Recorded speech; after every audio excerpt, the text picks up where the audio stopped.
मोहतरम इंजीनियर मुज़फ़्फ़र इकबाल साहब से। अस्सलाम वालेकुम रहमतुल्लाहि व बरकातुहू। तो डॉक्टर रियाज साहब की एक बात से शुरू करते हुए मैं ये कहना चाहूँगा कि हमें अपनी बुज़ुर्गों की और हमारी दहाइयों की जो रवायात हैं उनको कायम रखना चाहिए।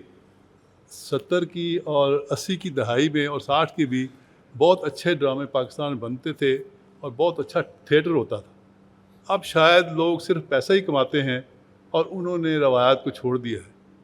उसके लिए ज़रूरी ये है कि हमारे रहनुमा जिनके पास क़ुव्वत है वो मजबूर करें उनको सेंसर के ज़रिए या ताकत के ज़रिए, जो दूसरों पर बहुत आज़मा रहे हैं, कि उन पर आज़मा के तारे उनको सीधे रखें, वो सिर्फ काम की बात करें और ये फ़जूल बातें उसमें से निकल जाएं।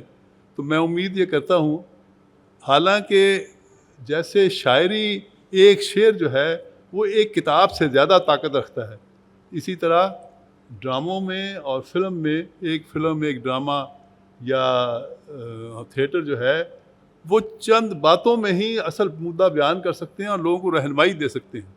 और एक और बड़ी लानत जो हमारे माशरे में इस वक्त है, हमारे क्या है सारी दुनिया में ही है, वो है मोबाइल। और उसमें माँ बाप की भी एक बड़ी ज़रूरी है। शायद माँ बाप खुद ही नहीं समझते कि उनकी खुद तरबियत नहीं है, फिर भी चाहिए हम सबको कि हम बच्चों की इस तरह तरबियत करें कि मोबाइल कम अज़ कम 7 साल क्या 12 साल से पहले तो बच्चे को मोबाइल पकड़ाना नहीं चाहिए। कोई माँ बाप जो उनको ले के देते हैं मोबाइल, वो जुर्म कर रहे हैं मेरे नुक्ता नज़र से, और उनका ज़हन भी ख़राब कर रहे हैं और उनकी ज़िंदगी भी ख़राब कर रहे हैं। तो मैं तो यही कहूँगा कि जो इक़्तिदार में लोग हैं उनकी ज़िम्मेदारी बनती है। हर आदमी को पहले तो चाहिए, मुझे जैसे चाहिए कि मैं अपने आप पर गौर करूँ, अपने आप को सीधा करूँ, अपने बच्चों को सीधा करूँ। इसी तरह लेकिन मैं एक और आप में से हर एक जो है अपने इंडिविजुअली काम कर सकता है।